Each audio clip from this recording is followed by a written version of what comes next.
We're taking a look at PrepTest 80, game number 3 is what we're looking at. And it's a game with a lot of moving pieces. We got 4 students, Franz, Greene, Hidalgo, and Isaacs. And they're displaying their paintings, 2 paintings each. One's going to be an oil, one's going to be a watercolor. There are 4 walls. Each wall has an upper portion and a lower portion. So if you're setting up the sketch, 1, 2, 3, 4 for the walls, upper and lower, and then what's going in here? Well, the student and what type of painting they're doing, because we're going to have 8 paintings total with the 4 students and the 2 types of painting. First rule, no wall has all watercolors. Now, if no wall has all watercolors, think about the implications of that first of all. If they're not all watercolors, then they're not all oils either. I can't have 2 walls that would be an oil, because then I would end up being forced eventually to have 2 walls that were watercolors. So every wall is going to be some kind of oil watercolor combination. No wall is one artist, so I can't have 2 I's on a wall or 2 F's on a wall or something like that. F and I definitely can't be together. And then for these remaining rules, I like to write the rules out in the way in which they'll correspond nicely to the sketch. If I've got my G doing a watercolor and F doing an oil, I can see how that corresponds very nicely to the sketch here. And then also this one here, even though I can put this right into the sketch, Isaacs is doing an oil in slot number 4. Now, we take a look at the questions first because we want to see if there are going to be any deductions on this game. We have 7 questions total. 4 of them are ifs. So it's a good indication that there are not necessarily a ton of deductions on this game. And if you didn't get a whole ton of deductions on this game, I don't think you needed to worry about that too much. You probably ended up doing okay anyway. But that being said, there are still some deductions we can have. Deductions usually come from whatever the most limited slot is. And guess what? The upper level of slot 4 is very, very, very limited. Why is it limited? Well, think about this. I have another rule about I, and deductions tend to come from the overlap in rules. So first of all, I know this can't be an F. I know it can't be another I, which means now I know it's down to either G or H. And since this is an oil, I know this has to be a watercolor, and I know G's watercolor is already on another wall, which means now I know for sure that this is H's watercolor. It was very, very limited. Now, the rest of them, there's really nothing you can do. I have no idea where this GW goes. You can make all 3 sketches if you want to, but it's not going to tell you what's in the other boxes because we just don't have enough information. So this is where you start. Good information, H's watercolors in slot number 4, but that's all you get. On we go. Question number 12, which is following could be an accurate list of paintings displayed in the lower portions of the wall. Now, this is a little bit different because it's only asking us about the bottom. Normally, the first question on any game asks you a complete way the game could play out, but this is just asking you for half the sketch. They call these partial acceptability questions, but you still want to make your first pass through with the rules, with your deductions. So, for instance, I know if we're only talking about the lower portion, I know the lower portion has to end with Isaac's oil, and answer choice C has an ending in Hidalgo's oil. All right. What else do I know? Well, I know that F's oil, Franz's oil, needs to be somewhere in there. We take a look at A, it's got Franz's oil. We take a look at B, it's got Franz's oil. We take a look at D, however, where's Franz's oil? I know Franz's oil is on the lower level. Boom, gone. And E checks out as well. What else do we know? We know that G and H's watercolors are not going to be in the lower level because we know they're both in the upper level. Take a look through to see, do any of these have G or H's watercolors in the lower level? Well, answer choice B has H's watercolor in the lower level. No, H's watercolors on the upper level. B is gone. And answer choice E has H's watercolor on the lower level. No, I know it's on the upper level. And A must be the answer. On we go. So question 13, we have an if question. If questions mean new sketch. Don't even hesitate. Don't bemoan your fate. Oh my God, I have to make two sketch. Nah, go make another sketch. It's upper, it's lower. Recopy the information from your main sketch. HWIO, it's not a whole lot. And here we've got Isaac's watercolor is on wall number 3. All right. So Isaac's watercolor on wall number, or rather Isaac's watercolor on wall number 2. Where is it going? I don't know if it's upper or lower. Do I have any other rules about Isaac's watercolor? No. So I know it's IW or IW. I don't know which one it is. It's one of those. May as well get it in there. And I know that Franz's oil is on wall 3. Well, Franz's oil, I have a rule about that. There's FO, and then we get in the GW. At that point, we need to think about who's left over. Who have I not accounted for in all of this? Here are my two eyes, eyes watercolor and eyes oil, but I still, and write this off to the side because it's hard to keep track of, you're still going to have G's oil to go somewhere in there. You're going to have H's oil to go somewhere in there, and you're going to have F's watercolor to go somewhere in there. Now, who's being affected by any of this? Well, F and I can't be together. Spots number 3 and 4 are filled up, which means I know F's watercolor is going to be somewhere over there on wall number 1. And guess what? The question says, what must be displayed on wall number 1? A, Franz's watercolor. Yeah, Franz's watercolor is on wall number 1. I don't know if it's on the upper or lower, but I do know it's on wall number 1. And sometimes the answer is A. Never look a gift horse in the mouth. It's just wonderful when it happens. All right. On we go. Question 14. Hidalgo's oil is on wall number 2. Well, it's another if question. So we drop our line down. I like to make 2 lines between sketches that have multiple layers. Upper, lower.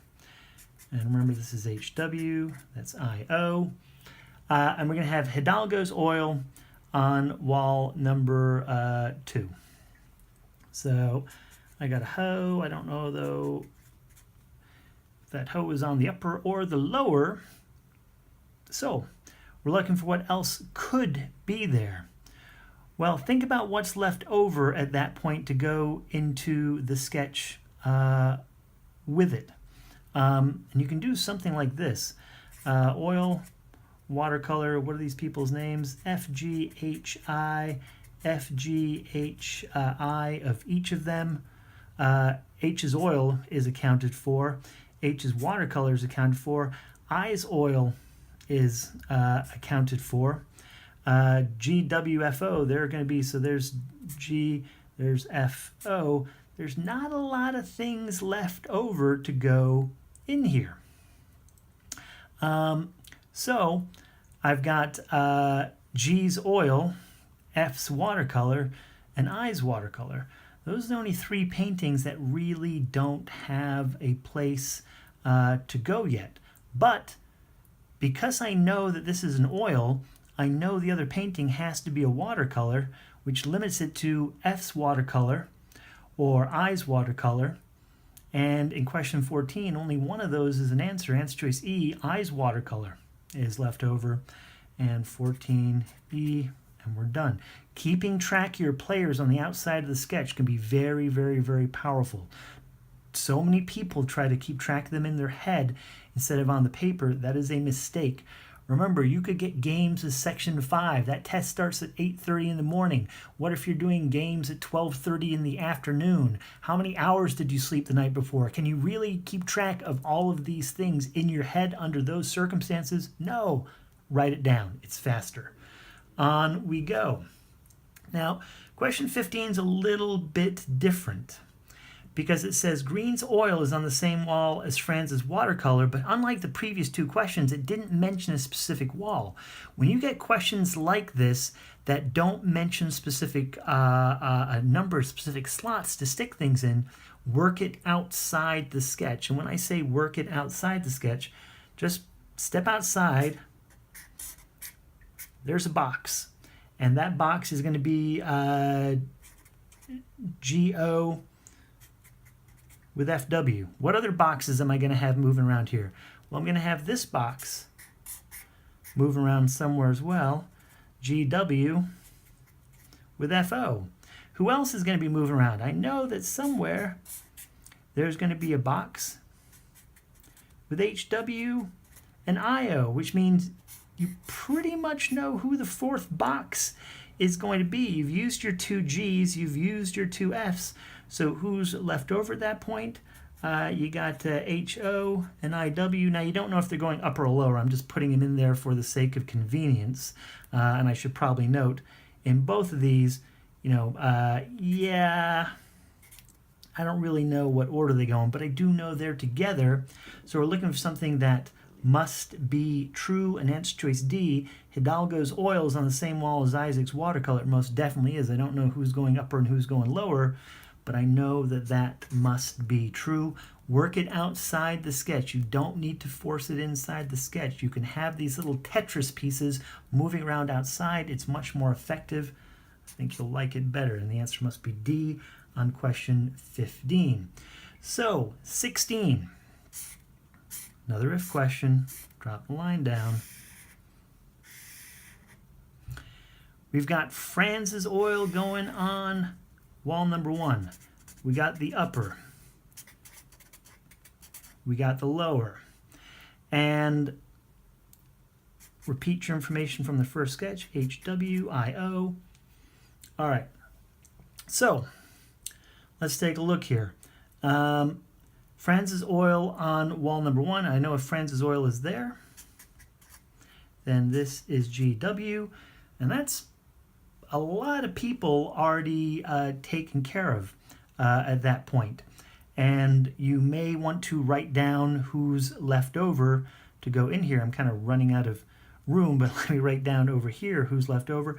I still have G's oil left to get in there. I still have F's watercolor to get in there. I still have I's watercolor to get in there. And I still have H's oil to get in here. So these are all the things left over to go into these boxes. Let's take a look at the answer choices here. A, Franz's watercolors on wall 4. No, wall 4 is already all booked up. B, Greene's oil is on wall number 2. Well, wall number 2 is totally blank. Greene's oil is available to me to stick there. And so guess what? The answer is B. You don't need to go any further than that. It's just a could be true. 17, which of the following could be true? So this one is not asking, is not giving us new information to compel a new sketch, which means we might want to use old sketches to try and solve it. So let's take a look at, go through the answer choices, check them out.